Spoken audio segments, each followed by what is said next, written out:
So I know we talked a lot earlier about Dawand Jones versus T.J. Watt. Yeah. I got the other side of the equation here. So if the Browns now feel like they have to shift some sort of extra help towards Dawand Jones, whether he's facing off against T.J. Watt or Alex Highsmith, that's going to leave one-on-one opportunities with Jed Wills on the opposite side against whoever the Steelers don't put over Dawand Jones. And Alex Highsmith is not T.J. Watt. Do not get it confused. He is not on the same level. But in his own right, he is a very capable and effective pass rusher. Sure. With Jones being at right tackle now, and I'm going to assume the help will be shifted that side to help him. First career start on the road in Pittsburgh. How worried about you on the other side with Jed Wills holding up against over Pittsburgh places at their right defensive end position? If Jed Wills want to see another contract, he better win this matchup. This should be – since they're thinking – because Trey Hendrickson is who he is. He's not elite, but he's right up under the elite. So I give you that pass. This one right here, Hightower, young guy who's starting to make a little push in this NFL, you should be able to handle this. Like, if you can't handle this, then they need to be on the phone with somebody trying to get a left tackle after this game. And Larry's going to have to deal with Larry Ogunjobi, too, who's a starter for the Steelers. Yeah, that's right. Not that he's that good. Hasn't he played for every AFC? Yeah, he's making the tour. Not Ravens. Okay. He's the only one. That's next year. Hey, I'll tell you what. Listen, Mary Kay brought up a note right there. I mean, would you move Dawand Jones to left tackle? I love that idea. I love that idea. They said that he wasn't really like that at left tackle, and they both him and Jed Wills both have the same thing. They've been right tackles their entire life. So they moved Jed right to left, and now you see what and it hasn't worked exactly. So maybe let's try it with Dawand. You know what? I want to go through the pictures of Dawand that we always show when we talk about him. I don't know, Steve. Some of them are ridiculous. It was the Eagles one. You know what? All I can think of is Andy Reid punt, pass, and kick. Yeah. I thought of the movie The Blind Side. Yeah, how he was when he pushes the kid over the fence. Yes, exactly. Yeah. If we can find those pictures again, every time I see them, and particularly when he's blocking that poor kid from Toledo, it literally looks like Andy Reid at the punt, pass, and kick competition. Now look at all of the guys that he is pictured here against, and I know we see the ass of the Michigan player there, but when we move forward, all of these photos, he's playing against, in this case, a Division I scholarship athlete. Yep.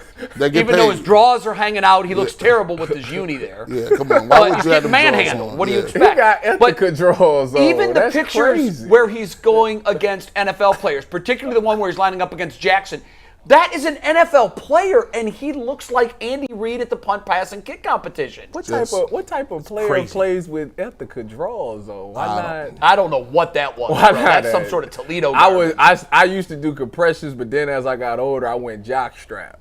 Yeah, well, that's kind of the standard. It's kind of ridiculous. That jock strap is a life changer. By the way, I don't know if we've seen an update in the last hour or so, Mike, but one other injury that could help the Browns too for the Steelers is Pat Freiermuth got hurt too. Is he out?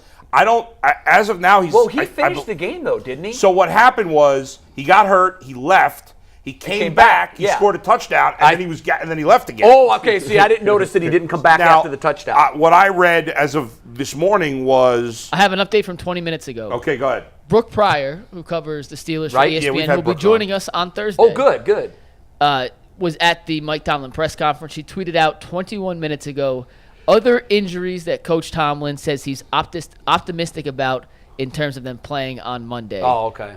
Pat Freiermuth is on the list. So is Larry Ogunjobi, James Daniels, and Chuks Okafor. So Okafor and Ogunjobi are both starters for them. Yeah. Too. Yeah. So that's two other defensive starters now, banged up. he's optimistic that those players will go. Okay, but they're still banged up. Some of them may not go. And Freiermuth took a huge hit to the chest. Supposedly, if he doesn't have a fractured rib, it's just a pain tolerance. But that's something that could flare up again. Something off subject real quick. Didn't the Browns sign somebody on P Squad that was a tackle? I don't remember they traded Tyrone Wheatley. No, I thought didn't they? It was like he was like a first round pick. What after the Alex? Alex yeah. You're right. Yeah, but he's a bust. I mean, he hasn't done anything yet. They're not going to put him in there. They see something. Well, I mean, he's probably about to get activated to the 53. You're probably right. You know what that just popped into my head? You know who this game is on. We just listed a bunch of reasons why the Steelers is down. Bunch of guys up front, name brand players. Mike Tomlin. You got your young quarterback. If you're the Browns, this is a game I'm specifically looking at the quarterback, because the quarterback comes in and says, "Dude, Deshaun Watson shouldn't have nobody being happy, excited. This should be very workmanlike. He should be preaching, dude, we going to Pittsburgh. You know what it is. Remember what they did to us last year." They can. And he's supposed to, because this is a game, on paper, the Browns are supposed to win. Yes. And that's very dangerous if you don't got the guy to helm being very workmanlike and saying, we need to go in and put them away and get it done. And go. That'll tell me a lot. The offense can't say nothing.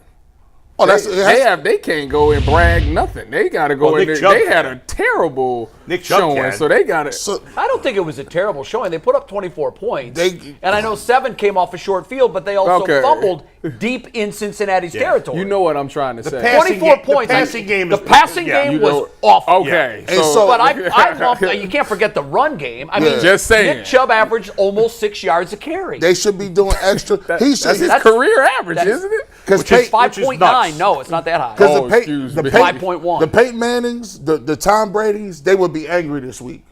The offense, 100%. Deshaun should be pissed right now. He'd be angry, and the guys would be after practice watching more tape, because they're gonna say, "Guys, we were the weakest link on the offense. Yeah, our defense and our run game bailed us out. We will not go up there and look the way we did." And I think that'll tell me a lot about the maturity of the team. It'll tell me about Watson as a leader, and it'll tell me a lot if you really ready to contend. Yeah, you're 100% right. We have some fans out there, I heard this on radio this morning, trying to make an argument for Deshaun Watson had a good game. Okay? No, he didn't. Don't the standards do that. By the way, if Baker Mayfield had played the game Deshaun Watson did, we wouldn't have said it was a good game. So let's not be phonies about it. It wasn't a good game by Deshaun Watson. See, and Deshaun Watson knows he didn't play well enough. We know the rain was a factor. Of course it was. Sure. But guys that are great quarterbacks, as you say, they don't make excuses. If Tom Brady played like that, he'd be pissed. Peyton Manning pissed, all of them. Deshaun Watson has got to be pissed. I agree with you 100%. He's thinking, well, the defense was great. Special teams was solid. Nick Chubb was awesome. Now I was the worst. It's time for him to write. I was the worst part of the game. Because Cameron from NFL Network said earlier, look, it's been a 7-game sample.